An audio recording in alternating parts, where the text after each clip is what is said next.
ముఖ్యమంత్రి గారు ఒక పుస్తకం రిలీజ్ చేసినాడు ప్రభుత్వం తరపున, తెలంగాణ గ్రోత్ స్టోరీ అని. అందులో ఏం రాస్తుంది? 1,50,000 కోట్లతో మూసి అభివృద్ధి చేస్తామని రాస్తుంది. మేము అడుగుతా ఉన్నాం, మొన్నటి నుంచి నిలదీస్తా ఉన్నాం, దేనికోసం 1,50,000 కోట్లు? ఎవడి కోసం?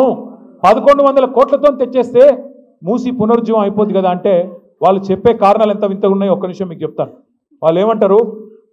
మూసి పక్కల 2 పక్కల బఫర్ జోన్ ఉన్నది, బఫర్ జోన్లో ఉన్న వాళ్ళను ఎలగొడతాం, ఖాళీ చేస్తాం.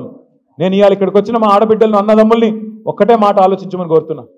మీరే రిజిస్ట్రేషన్లు చేస్తురి బఫర్ జోన్లో, మీరే పర్మిషన్లు ఇస్తురి, మీరే ట్యాక్స్ కట్టించుకుంటురి, మీరే ఇల్లు ఇన్ని రోజులు ప్రాపర్టీ ట్యాక్స్ వసూలు చేస్తురి, మీరే రోడ్లు వేస్తురి, మీరే గవర్నమెంట్గా మోరీలు కడుతురి. ఇవాళ వచ్చి అక్కడ ఉన్న ఒక మల్లయ్య గారి ఇల్లేమో అళ్ళకెళ్ళి మురికి నీరు వస్తుంది, బఫర్ జోన్లో ఉన్నది, మూసి చెడిపోతుంది, కాబట్టి మల్లయ్య ఇల్లు కూలగొట్టాల. మరి నేను అడుగుతా ఉన్నా ముఖ్యమంత్రి, మల్లయ్య ఇల్లు కూలగొడతావు, మరి రేపు బఫర్ జోన్లో నువ్వే ఒక పెద్ద రియల్ ఎస్టేట్ కంపెనీ వాడికి ఇచ్చి వాడు మాల్ కడతాడు, మల్లయ్య ఇల్లు కూలగొట్టి మాల్ కడతాడు. మల్లయ్య ఇంట్లోకి వెళ్ళేమో మురికి నీరు వస్తుంది, మాల్లోకి వెళ్ళేమో సుగంధం వస్తుందా? మాల్లో కూడా అదే మురికి నీరు కదా వచ్చేది.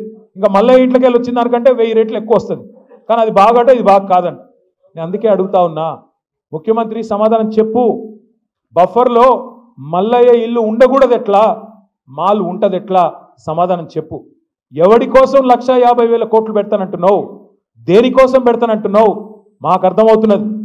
మూసీ మే లూటో ఢిల్లీ మే బాటో, మూసీలో లూటో ఢిల్లీ మే బాటో. ఎందుకు? నీ బాసులు ఢిల్లీలో ఉన్నారు, వాళ్ళ కోపం వస్తే నీ తుమ్మితో ఊడిపోయే ముక్కు నీది, ఎప్పుడు ఊసిపోతుందో తెలియదు.